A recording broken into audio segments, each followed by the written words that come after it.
Over the last few years, feeder fishing has really dominated most of our waters in the UK and across Europe. But you know, the one thing it's been doing, it's been taking away other methods. There's one method that on its day can be just as good. A lot of anglers do shy away from this method because they worry about how you set it up and how you fish it. But today I'm going to take you through some easy steps on fishing with a slider.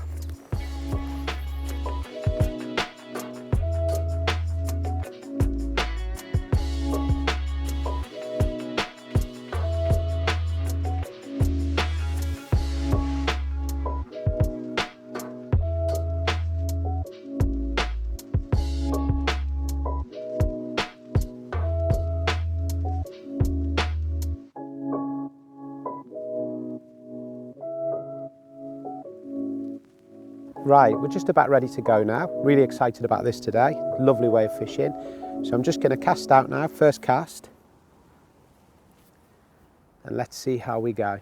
So, nice gentle cast. Hit that clip, sing that line with one whip.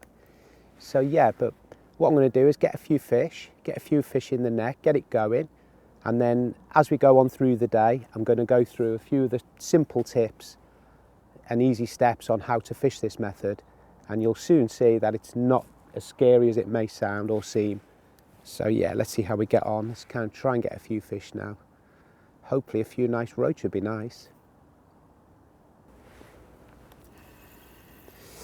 And there's our first fish of the day, and that feels like a nice roach. What a lovely way of fishing, and what a lovely fish to catch. Just nodding its head. So deep out there, but you know, pulling these fish up from that depth of water on a float may seem a little bit alien, but what a way of fishing. It's so enjoyable. Look at that, that's got to be all of 10-12 ounces. Lovely. Look at that beautiful fish. What a great start.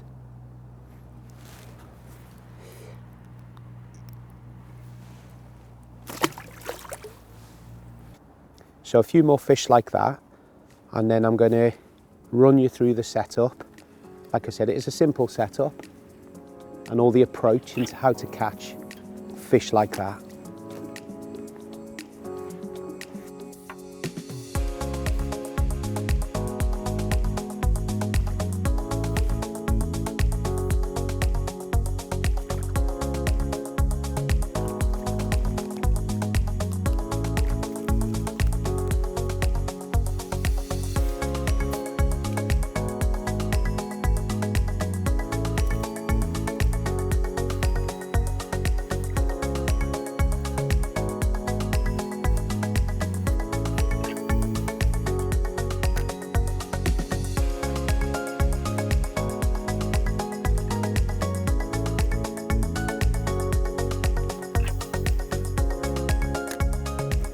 Well, I've just struck into a really big fish, and I'd say that's probably a bream.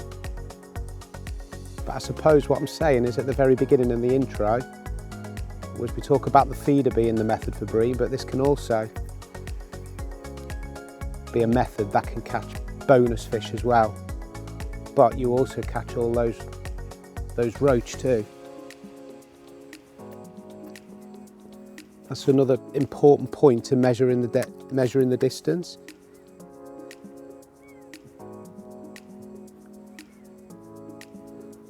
Could be a carp.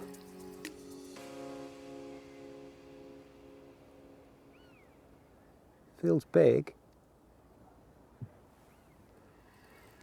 mean, the good thing about fishing a slider, you don't have to fish fine lines. You know, you don't benefit by fishing fine lines. So when you do hook a fish like this, you do have a chance, as much as this feels quite big. Will be playing me to the drag like that, unless it was foul hook, but I can tell this is in the mouth because it's nodding.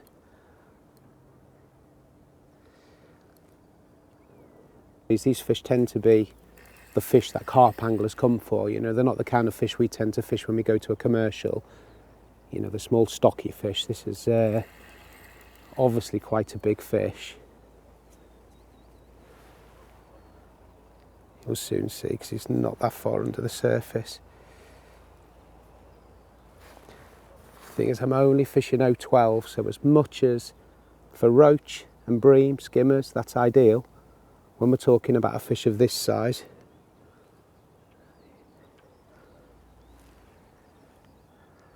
it's not going to be easy. It's not going to be a fish you can bully in, that's for sure. He's a big fish. Oh, he's a bream. I thought that was a carp. Is he a bream? He looks like a bream, doesn't he? No, he's a carp. It's one of the new stockies they've put in. Look at that. I thought it was a bream because it was quite small, but that's one of the new stockfish they've put in. Look at this. Goes to show what you can catch on a slider rig. You'd have struggled with that on a pole fishing for roach. But this fish is lovely. Now look at that.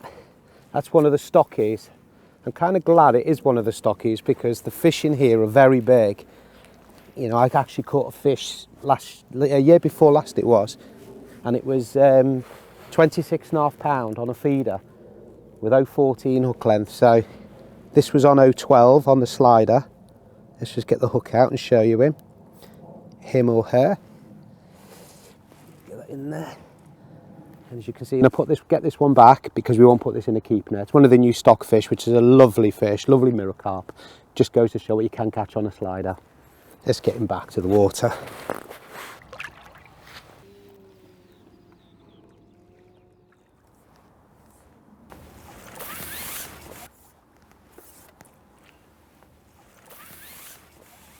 Nice fish. Look at that for a beautiful roach. What a lovely fish. So what I'm going to do, just going to unhook that, slip that back into the keep net, and then I'm going to go through the setup and show you how easy this really is and how effective. But we'll go through all the hardware and end tackle now with you. Let's go through the setup then, the slider setup. Rod and reel choice and line choice first. The rods I've chosen today, these are actually continental rods. They're 13.3 feet, so they're 4.05 metres. There's always this discussion on, is 13 better, is a 14-foot rod better? Longer distances, I will opt for a 14-foot rod. But these are kind of a compromise. This is probably the shortest rod I'd use, but you can always use 13-foot waggler rods. I wouldn't go anything, any lesser length than that. 13 foot is probably optimum. 14 foot for long distances, casting bigger floats distances into winds and so on in the element, and bigger floats of course in deeper water. As I said, this is a 13.3 feet rod. It's just because it's a continental rod. I've got a pair of these. Now these are coupled, well first and foremost the actions in these. They're a very good fast tapered rod, fast at the tip, power in the middle and the butt, perfect slider rods. You know, they make good waggler rods actually, but for these kind of slider floats, they're perfect too. Now I'm going to go for the reel. The reels I opt for are 3000s. Bigger rods, longer rods, sorry, bigger floats, heavier lines. If I'm using 8 pound, I'll opt for a 4000. Today I'm using a 6 pound main line, which is 021, and I'm coupled that with a 3000 reel. So I'm going to touch on the line, the importance of this line. I would not fish less than 6 pound 021. The reason being is because it reduces tangles. You'll feel much more confident fishing this line because if you do get a tangle, 6 pound it's much easier to undo. And secondly, you shouldn't get any tangles really. We'll get an odd one. So far today, I've not had any. But if the setup's balanced, you won't. The next thing to do is make sure the line is nearer the top of your spool. The good thing about these Daiwa TDRs is that there is a lip reader on there, and I just put it right to that. So you don't get a coil off in the wind, anything like that. So that's perfect. So that's that part. So that's the rod, the reel, and the line choice. Just one quick thing about another reason for the line choice. This float is sliding up and down, hundreds of times in a session. You're casting this out constantly. So it is important to have quite a thick, abrasive line, not just to reduce tangles, but also to make it robust for the fishing. So the end tackle. Now this is the bit that does tend to worry a lot of people, and probably the main reason why people shy away from it. But really you can see it really is simple. So what I'm going to do, if you follow a few simple rules, you'll just find that every setup won't alter by much. The only thing that will change is the float size and the olivette you use, or the bulk of shot you use. Now, first thing I'm going to go through is the line choices are mainline we've gone through, but the hook length. I don't tend to fish anything less than 0.12. 0.12 is probably the minimum I go. It's quite a thickish line, yes, but you know, we're fishing in deep water, so don't worry about it. You could hook big fish, you could hook small fish, it doesn't matter. The other thing about the slightly thicker line is it doesn't tend to spin up as much. So not only, you know, you're hooking fish in deep water, big powerful waters like this one, you know, you could catch a roach that big, a bream, a carp. And that's the thing about these, you'll always feel quite secure that you've got a line that isn't going to spin up and isn't going to break on you. The next bit, so I'm fishing 12 inches. I tend to fish between 10 and 12 inches hook lengths on a slider rig. If you're getting smash maggots, just drop it down a couple of inches. You do tend to read those lifts better. And getting onto that lift, I tend to not fish anything less than 2 number 8 and a number 8 equivalent in a quick change swivel. So the quick change swivel itself, it's a small sleeve, you push it up, there's a little loop of wire, hook the hook length onto that, that's your hook length. That equates to about a number 8 shot, so factor that into your actual float itself in the way to shot your float down. I then put 2 number 8s above that together, so in effect you've got 3 number 8s as your dropper, that's your bite detector. And a lot of the time, the reason why I fish it slightly heavier, again it reduces tangles. The other thing it does is you get a lot of lift bites. You can read those little lift bites, you know, those little skimmers, those roach when they're middle of winter in deep water. A lot of the time they'll pick that up, especially if you're fishing over depth. They'll lift that up and you'll just get a reading, and a lot of the time you won't miss so many bites. You'll get as many lift bites sometimes as you will do where the float will go under. Now, from that bulk, that little mini bulk in that swivel, to the actual main bulk is 1 metre. So altogether from the hook to the float is 1.2 metres. And I'm going to go through that now with you. What I do is, the first thing I do is I put a small bead on the line first when I set it up. And that small bead is my buffer to the sliding float stops, which are here. So that will stop that going past, because what you want is a free running float. Now, if I was just to use the actual adapter, it would go over the stop knots themselves. So that small buffer bead won't go past the stop knot. So that just goes to the bead, as you can see there, and that slides to the stop knot. Now that sits on a small number 8 shot, and that just stops that olivette pushing up. So that sits, doesn't move in the air, it doesn't, you know, when I'm netting a fish, it doesn't fall backwards, it just keeps it into place, and that's that setup. You're probably wondering why that olivette is upside down. It's very much against the norm, but there's a reason for that. Again, it's all about reducing tangles. It's to stop that rig wobbling in flight, because if you had it the other way around, with the weight the opposite way down, that would wobble in flight, and that would cause tangles. So that acts as a boom, and then it's by having it upside down, it tapers in to a boom of number 8 shot, which is what I've got there. And those number 8 shots just kick that line away and again stop it tangling around the float. Now, another important point, when you're casting, we'll go through the casting and the plumbing up of this in a minute, because it is very different to any other way we fish with wagglers and so on, is it's important to have a loaded float. Because we're fishing in 16 foot of water and not so far out, only 22 metres, in total this is 6 grams. That's 2 grams of loading, and in total 4 grams down in the weight, so that's what shot to the float. You can fine tune that if you have to, take shot off if you want to, if it's windy, or you know you feel you need to read a float or drag a float on the bottom. But again, that's 1 metre from the swivel, 1.2 metre from the hook, and I wouldn't fish it any further again than that. You want everything flying out together. You don't want to be whacking this float out like you would a waggler. You just want to lob the float out. But we'll talk about the casting later. But that is the simple setup, and a very effective setup, and more importantly, a tangle-free setup. So hopefully that'll help you. Right, I'm just going to quickly do the stop knot for you. Very important part of the whole setup of the stop knot. That's your depth finder. That's what buffers up once you've got your depth. So first and foremost, I've got 2 stop knots together on the main line. I use 017. I use an 017 line on there, which doesn't dig into the actual main line. And also you give it at least 1.5 inch tag ends. The good thing about that is you can pull the knots tight if you need to during the day. Having 2 together as well gives you that safety they're not going to move. I use a little Tipex marker for my marking of the knots on the rod, because if you put it on the line, it can wash off Tipex or even marker pen.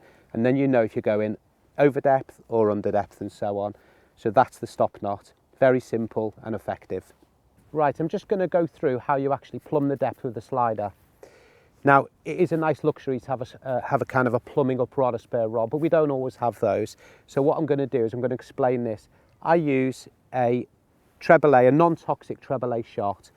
And what I do is, if you look, there's the loop of the actual hook length. I just clip it onto there, because that's double the thickness, so it's going to be protected. And I just push it on with my fingers, like so. So you've actually got treble A just on the loop. So once I find the depth, I know that's a foot over depth, once that hits the bottom. Because you'll know by how much of the bristle of the float will come up and how quick it sinks down if it doesn't creep back up. You can always take some shot off. I find that a little bit of a faff. I find this is much more effective. So if you're casting out for the first time and you've got way over depth, you can use your Olivet to check. You know, if that's 1 metre and that float sits out, you just keep pushing those sliding knots up until that drops, and then you can drop onto this, and then you'll know exactly the depth. It's very straightforward. It takes a bit of practice, but I'm going to start by casting this out with a treble A on that loop. And what you do is, I'm going to quickly go through the casting of this as well, because the one thing about slider float casting, you can see I've got quite a headwind, is don't go through fast to your hands like you would a normal float. You know, you've almost got to lob it, because if you do it too fast, you're going to part the float to the Olivet, and that's not what we don't want to do, especially when you've got to plumb it on as well, because now you've got even a heavier weight further down too. So what I'm going to do is, you want a fairly big drop on a slider, so about 4 feet, swing it back and just lob it. There you go, and that's hit the clip. Now that's going to, then the next thing you want to do is let that line pay off. And what I do is, I then just lift that up and let that line pay off again. Now you can, if I was fishing further out, you can put 3, 4, 5, 6 turns on the reel, but I'm not looking to come into 14 or 13 foot of water. I'm actually looking for that depth of water, so that's the important part. So as you can see, that's now sank. So what I've got to do is bring that back in and repeat the process, but just put a little bit more. Let's have a look. So I want to go a little bit deeper. So I'm just going to push those up about 6 inches at a time. And again, just nice lob, hit the clip, sink the line and pay the line out. As you can see, you'll see the line paying out now on the spool. See, that's paying out. And now that should hit the bottom now. And that's on the clip, which is perfect. And the float now is just creeping up. So yeah, so that tells us we're just on the bottom, literally just on the bottom. So the fact that's just on the bottom with a foot hook length tells me that's a foot over depth. So what I'm going to do is I'm going to keep it at that. So simple plumbing, treble A, nice lob of a cast, not too fast through your hands, otherwise you're just going to force those to part and that will cause tangles. Now I'm going to go through the casting and how important it is that you keep that float in exactly the spot you're fishing. It's a bit like feeder fishing. Where you cast and hit the clip and where that hits the bottom, you don't want to be pulling that feeder from the minute you've hit the bottom there where the food is. It's the same thing where I'm firing that bait out. So the casting process, first thing that will stop me pulling that float back away from my feed after I've hit the clip, put a few turns on the reel, sunk the line. What aids that is this, it's washing up liquid. Now what I do is, I don't just use pure washing up liquid, I use a mix of 25% water, 75% washing up liquid. So as you can see, it's quite runny, but I like that because when you're putting it on the spool, where that line's kind of all bedded down, I just find that sort of a more liquid texture of the washing up liquid itself with the water sinks into the line better, gets in the spool if you like, and I'll show you what I mean.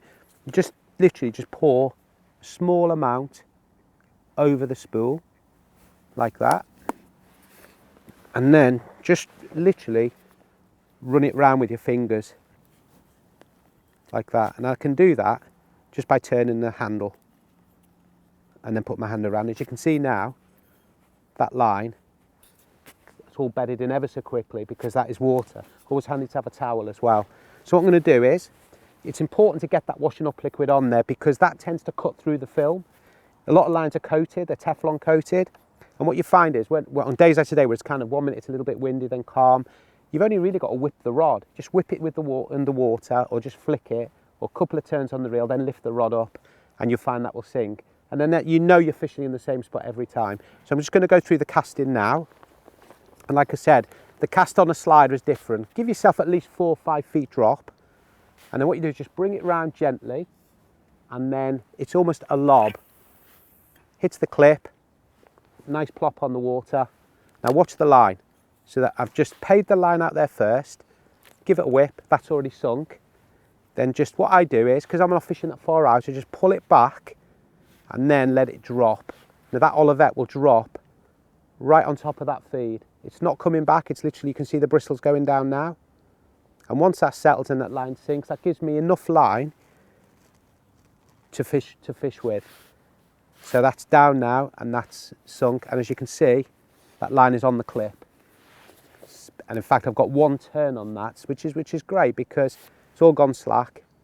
And look at that line, it's sank like a stone. And I'm fishing, you know. And if you want to give yourself, you can clip up a little bit further, get 2-3 turns on the reel if there's a little bit of tow, and then you can cut back to where you're fishing because you know it's only 2-3 turns to get to that point where you've plumbed up. So the most important thing, make sure your line sinks easy, make sure that cast is smooth, don't be too fast through your hands, and almost lob it to keep the float and the Olivet together, it doesn't wobble. And as you can see, you'll always see when the float hits the water that the float will ride up straight away and then drop quite quick as that Olivet settles. And you'll see you'll be paying line off as well if it's really deep. So yeah, so that's the casting. And there's a fish on cue. And what that does, that proves we're fishing right on top of that feed. So as you can see, that's what we're aiming to do when we're fishing like this. And this feels like a nice fish. Look at that. And that roach has got to be, what, 12, 14 ounces? There you go. So hopefully these kind of tips will help you too into catching fish like that, which you probably wouldn't have caught on a feeder.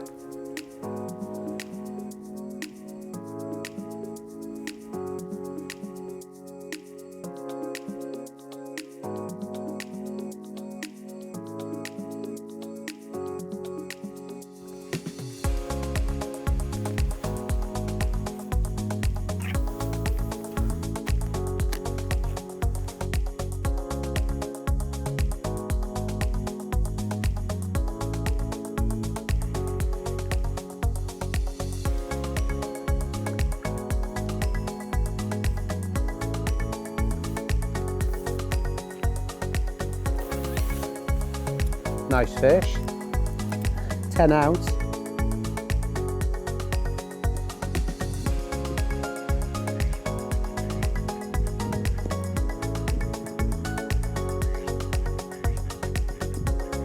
Nice, look at the size of that. It's over £1, isn't it? Look at that, Lloyd. Flipping there, look at that. Wow, got to be £1.5 that beauty. Slider float fishing at its best. Let's get him back into the net.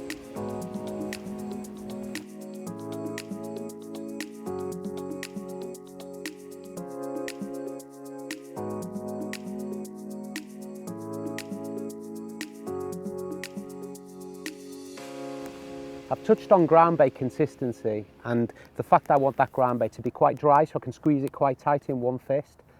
With my left hand, put it in the catapult and then just fire out. Because the bottom slopes away, it's important that you don't get any other water in the mix. So I use obviously the tinned hemp, which is absolutely fantastic. So I also use one of these strainers. So the way to get the water off is just pour the contents of the hemp in, and you can see what that would do to my ground bait is just make it too sticky or over wet, and that'll just make it too stodgy, which will go down probably a bit too rock hard, which isn't right for these roach and on a slope, feeding on a slope. So it's important that you just let that hemp drain. So when you're putting it into the mix, you can just, you've got it as loose seeds and not full of water as well. So that's just one little tip that's important, to keep that consistency right, the weight of those balls right, and obviously the consistency so they're not too hard and stodgy. So that you can squeeze them hard, but it breaks back into powder. So as you get it down sort of 14, 15 foot down, imagine it just disperses on the bottom and releases all that hemp, casters and dead maggots. Right, let's go through the baits that I've used today and the way I've fed them. So classic roach baits, I've got hemp, maggots, some dead maggots, some casters, and obviously the hemp and everything that's going in. I've shown you how I drain that. I don't want to alter the mix by putting all that water in. So what I want to achieve with this mix is I just want to be able to pick up a small ball and squeeze it gently, just like that. And I'm using a standard Drennan maggot pult. It fits in the pouch perfectly. All of them are going to be the same. It won't crush it, as you can see. And that's what I'm looking to feed. Now, I'd feed 2 of those each time. So I'll go 2 pults, 2 balls on the float, fish it out, 2 again. I won't put 1 in every time. So I'm only looking at building an area, and roach like little and often. So I'm kind of making a base there for these. Ground bait wise, I'm using a dark mix, very hemp, coriander based. It's from the Dynamite Bait Stable. It's frenzied hemp and Silver X roach. Like I said, a lot of hemp, a lot of coriander. It's what roach love. So the bait I've fished with today, certainly the bait that's done all the damage, has been live red maggots. And what I do is I hook both maggots through the head. Now the reason for that is there's less chance of it doubling up on the point. So 2 live maggots on a size 16 hook, and it's a fine wire hook, but it's a strong fine wire hook. It's actually a chinter made by a company called Owner, and it's a wide gape, fine wire, but it is a forged pattern, incredibly sharp. Again, there's no finesse in this game, so you don't need anything smaller or finer than that. Again, it's deep water, holds the maggots well, they don't crawl over the point. Hit nearly every bait with those. So we've now ended the day, ended the session. It's been a perfect session in every way. So I'm just going to give you a quick guide to the slider fishing, what we've explained earlier with the rods and the setup. Just remember these points. Thicker lines, 020, 021 minimum, especially for shorter distance, smaller sliders, smaller weight, it peels off easier. It's thick enough not to tangle. Remember that rule, 1 metre from the swivel, no less. 1.2 metres with the hook length. So aim for 1.2 metres from the hook to the bulk, and then you're casting off the bulk of the slider anyway. You need to keep those together. Remember the casting itself. The casting itself has to be almost a lob. Keep everything smooth, there's no rush. The plumbing aspect, I showed you about the shot. You can actually plumb off the Olivet, because that's a metre. So if you cast out, I always do the first few casts. You never know the depth of everywhere you're fishing. I just use the Olivet to do that for me. And if it sits up and the float pops out the water, I just keep going a little bit shallower all the time, and then until I found that depth. And then I know then when my droppers have settled, because it will show on the bristle. If it's windy, you can do what I've done, put that treble lay on, clip it on the loop like I've shown you, and that gives you a more precise reading as well. I always do that as a matter of course anyway. The bait, talking about the bait as well that we fished today, remember, you just want one squeeze, little balls. When you're fishing on slopes or at distance, just think about where that food's going to go and how it's going to fall through the water and deliver that bait to the bottom. There's no finesse in this. The casting aspect of it, like I said, with ease, smooth, it's more of a lob. The striking, nice firm upward lift. Don't use rods shorter than 13 foot. Don't use reels smaller than a 3,000. 3 to 4,000 are optimum for longer distances. I go 4s, shorter distance 3,000 reels. So yeah, hopefully you've picked up a lot of tips from today's session. I know even me fishing, I'm always learning. Every day's a school day with me fishing, especially with the slider game. So let's just see now, what this slider's produced. So look at that, what a fantastic end to a perfect session slider fishing. Hopefully you've picked up some tips from that today. We've had roach, best part of 30 pound of roach here on the slider. As you can see, this fish there to £1.50 pound. There's quite a few pound plus fish in these nets. So if you'd like what you've seen today and you've picked up plenty of tips, please subscribe to the channel. Any comment, I'll always reply. And yeah, look forward to seeing you on the next one.